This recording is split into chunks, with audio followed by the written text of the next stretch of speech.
Thank you. Oh, who am I? Um, well, I am by way of being sister to our hostess here today at this at home. I, like yourself, am a visitor. Um, I am her younger sister. In fact, for a little while, I did live here at number 6, Constitution Terrace, Luton, Chatham, with my sister's family, but I have not resided here for some little while. I am passing through at the moment on my way um, else, elsewhere. My name is Miss Anne Pratt.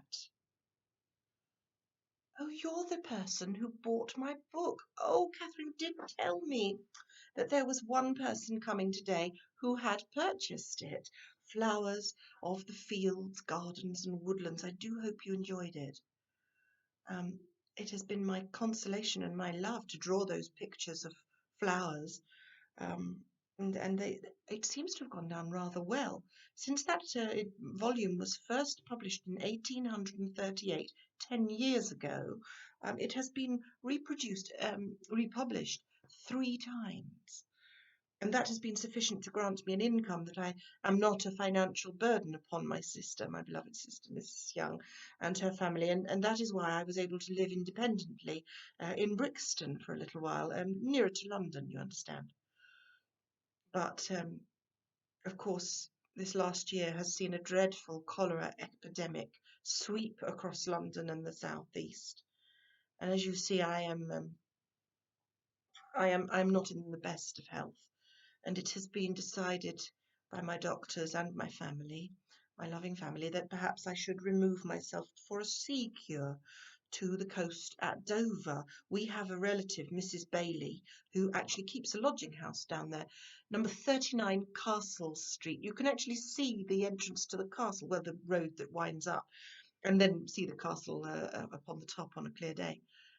And I will live there, and hoping that the sea will do my chest, my heart, my lungs, and I have a stiffness of the leg as well. I do not know if I have the um, bravery to venture into the sea itself, but I am told it is very efficacious for stiffness of the joints. Um, I wonder if I might ask you a favour. As you are someone who has experienced my works, and you will have noted that by each image that I have produced of the plant in question, I have then been inspired to put text down, sometimes poetry, paltry offering, I know I am no Mr. Wordsworth, sometimes inspirational thoughts that are brought upon one by the plant, sometimes scientific facts for education. I wonder if I might recite for you one poem that I have recently produced, for I'm thinking with the success of the first volume of producing another, and yes, I'm still painting and sketching and producing these pictures of plants and flowers particularly. I wonder if I might recite to you something that's very appropriate for this time of year, for the spring, and it is of the wood anemone. May I recite my poem? Flowers of the wild wood, your home is there, mid all that is fragrant, all that is fair, where the wood mouse makes his home in earth, where gnat and butterfly have their birth, where leaves are dancing over each flower, fanning it well in the noontide hour, and the breath of the wind is murmuring low as branches are bending to and fro. Sweet are the memories that ye bring of the pleasant leafy woods in spring, of the wild bee so gladly humming, joyous that earth's young flowers are coming, of the nightingale and merry thrush cheerfully singing from every bush, and the cuckoo's note when the air is still, heard far away over the distant hill. Ye have lovely companions too, the primrose and the violet blue, and the celandine with starry rays, and the bluebell which the poets praise, and the stitchwort with its cheek of pearl, and the woodruff with its leafy whorl. and Sanicle nodding before the breeze beneath the shadow of pleasant trees.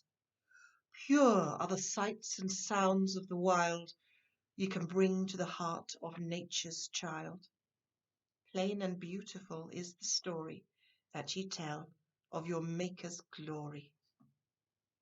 Useful the lesson that ye bear, that fragile is all, however fair, while ye teach that time is on his wing as ye open the blossoms of every spring.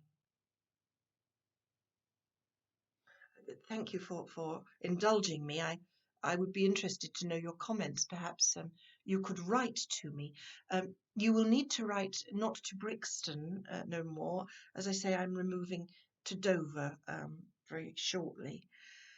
The benefits of the seaside are numerous, and who knows, I may end up writing a book upon the flowers of the coast. Indeed so. I do think it's important, and right, of course, my sister, Mrs. Young, called me a blue stocking from time to time, but I do think it is right that ladies have an education and are allowed to educate themselves further in any topic which interests them. I think partly it was my own education as a child, of course, that led me to an interest and a talent, what little talent I have in sketching. We were educated by Mrs. Roffey at Eastgate House in Rochester. I don't know if you know it. And my particular schoolmaster was Dr. Dodds. He is by way of being a relative through my Aunt Mary. And Dr. Dodds realised that I was somewhat fragile with my chest being weak and my stiffness of the knee. I could not gamble in the fields with my playfellows when that time came. And so he would bring me plants from outside to sketch and draw. And it has been the joy of my life to do that. That is where I gained the love of doing such. And I am only happy that it has led to some small income. 3 editions over 10 years. I mean, that is rather a success. And that is why I have hopes that I shall produce a new tome. My father, of course, was a simple grocer, but it's a curious thing that I have noted that gentlemen who are in the habit of selling greens of any sort and natural comestibles. My father's shop, of course, was at number 272 in Chatham High Street. Robert Pratt, still see the sign. But he is, of course, no longer with us.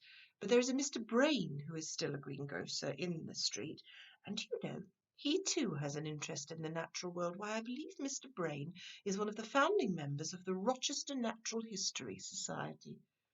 And were it not for the barrier of my sex, I would be very happy to join the gentlemen in their floral and fauna endeavours and pursuits, but I fear they would not welcome and embrace a lady, unmarried as I am, amongst their number.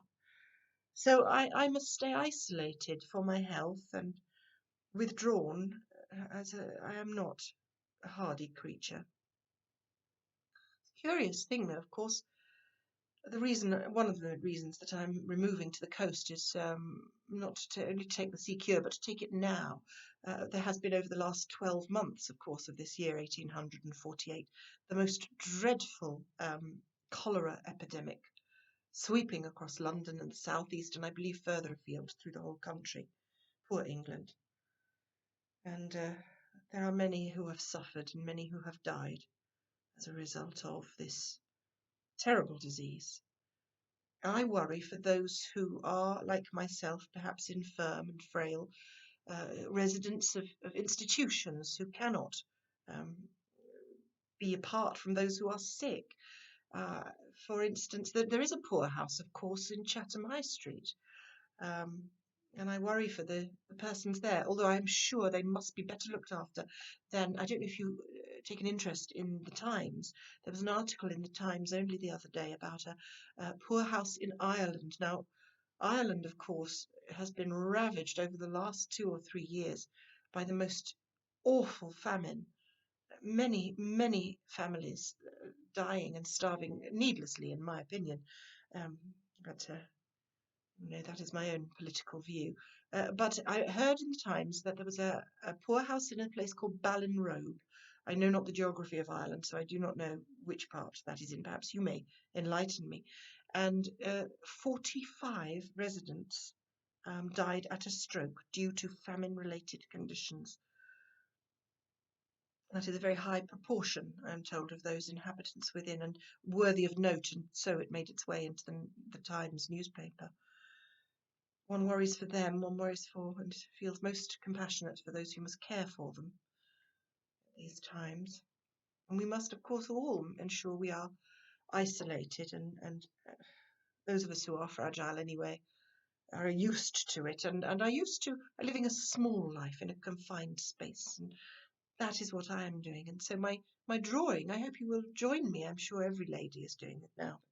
To try drawing the natural world is a happy and pleasant pastime that removes one from one's isolated state for but a moment.